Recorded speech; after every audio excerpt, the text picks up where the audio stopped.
Welcome back. Let's now start to really learn the JavaScript language, starting with values and variables. And let's start by getting rid of some of the code that we have here. So this one here isn't doing anything. And let's also delete this one so that we don't get that annoying pop-up all the time. So in this section, I will be using persons as examples. For example, a person's name, a person's age, or a job. All right. But anyway, let's talk about values now. So a value is basically a piece of data. So it's the most fundamental unit of information that we have in programming. For example, this text, Jonas, is a value. All right. So this here is a value. And again, if we want to actually see this in the console, let's say console.log, and then open up the parentheses, and then close them here, and then the semicolons. So if I save and reload, then of course we get Jonas. Okay?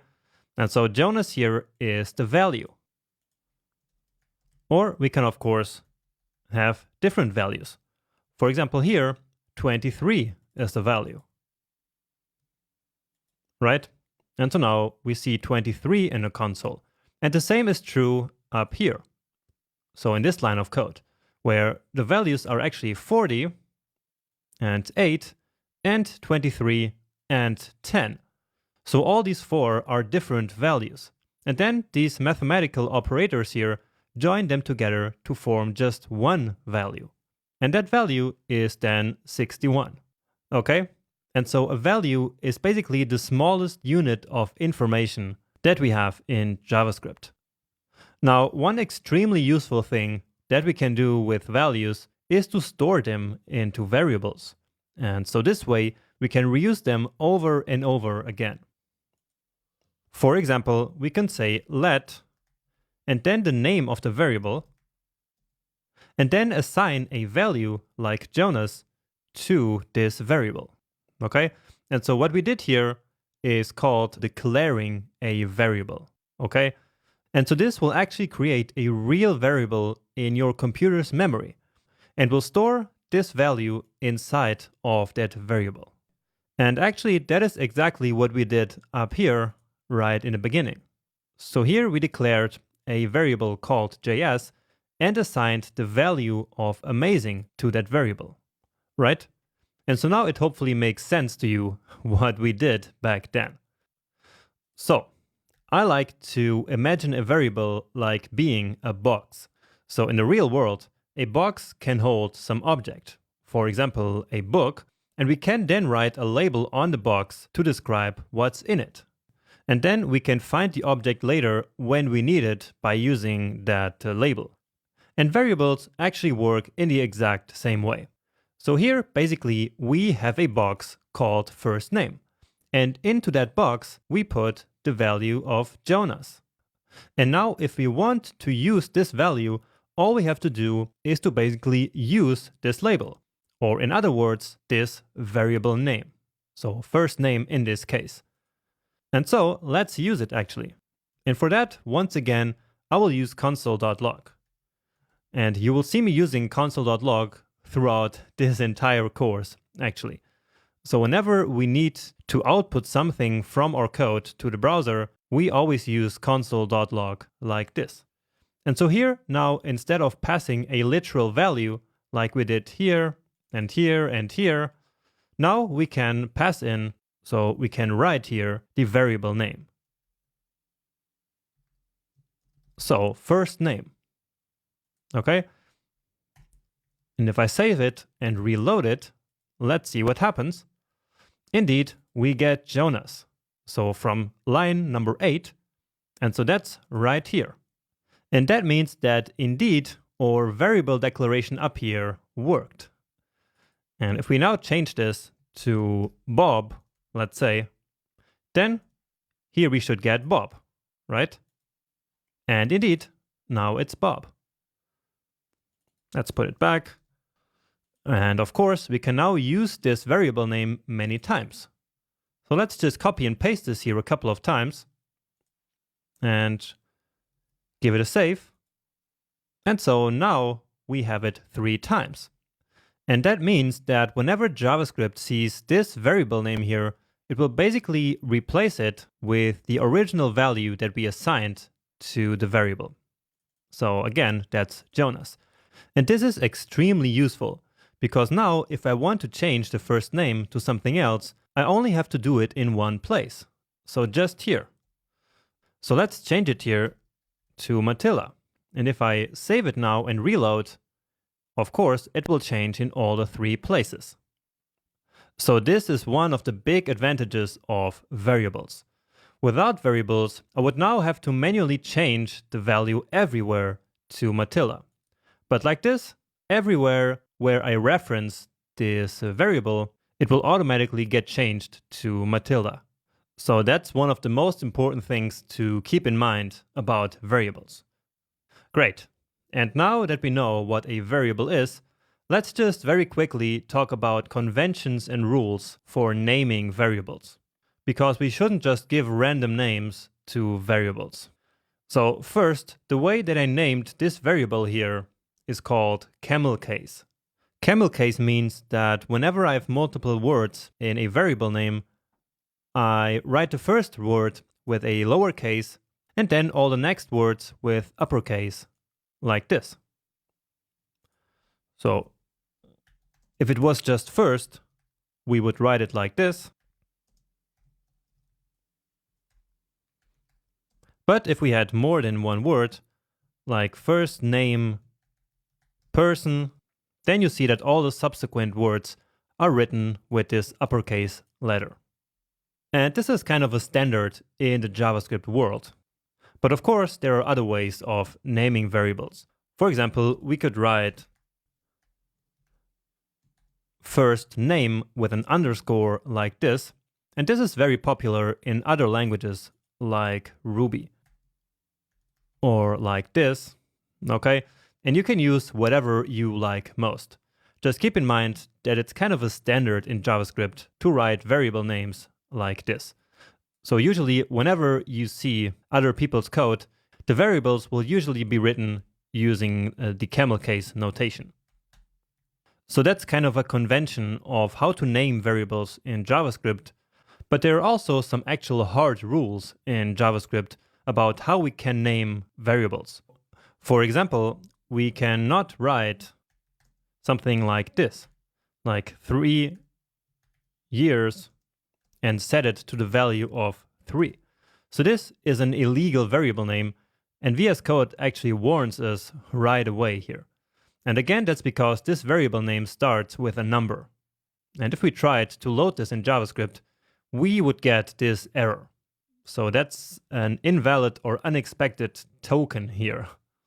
And it's important to actually start reading these error messages right from the beginning of the course. So we see that this is a so-called syntax error, which means that we did a mistake in writing our code. So that's a mistake in the code's syntax. And we can also see the line where the error occurred, so line 13, so that we can then go ahead and fix it.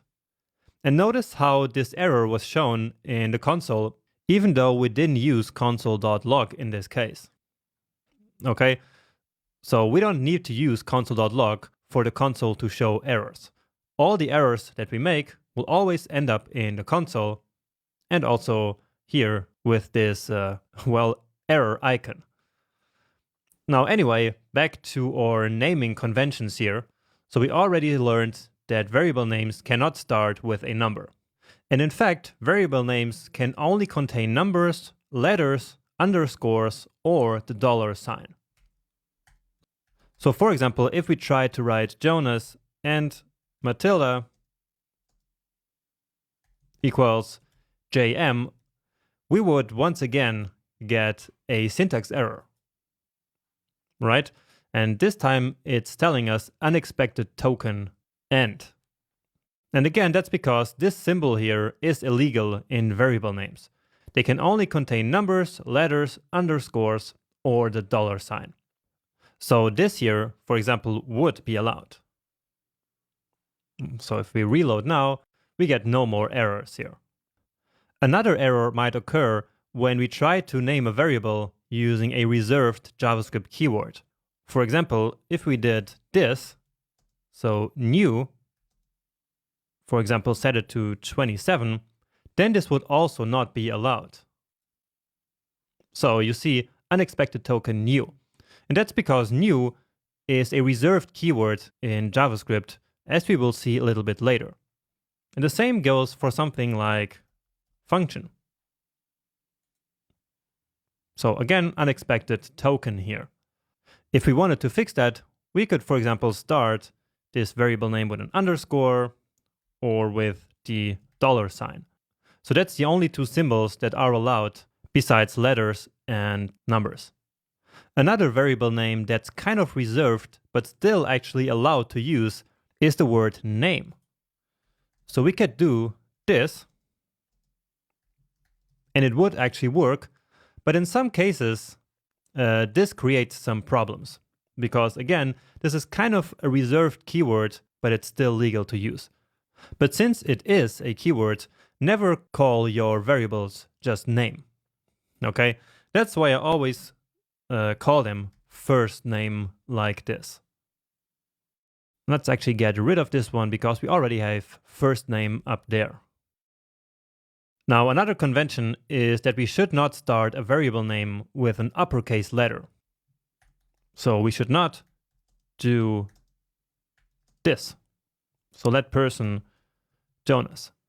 Now, again, it's a convention, so that's not illegal.